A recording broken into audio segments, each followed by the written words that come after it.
3.5 KG মাংস, টক দই, আদা বাটা, পেঁয়াজ বাটা, রসুন বাটা, কাঁচা লঙ্কা, মশলা বাটা।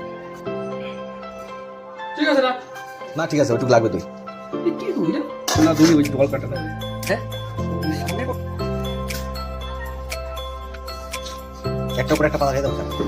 তখন গেলাম না কতক্ষণ আমি আসছি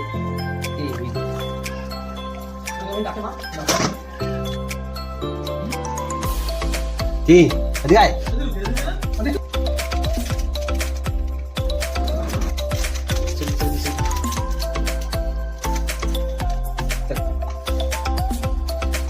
কিছু বাকি নেই তো? লবণটা দিয়েছি মশলা লবণ বুঝতে মনে হয়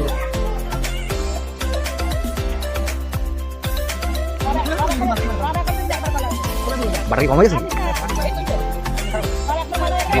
হ্যাঁ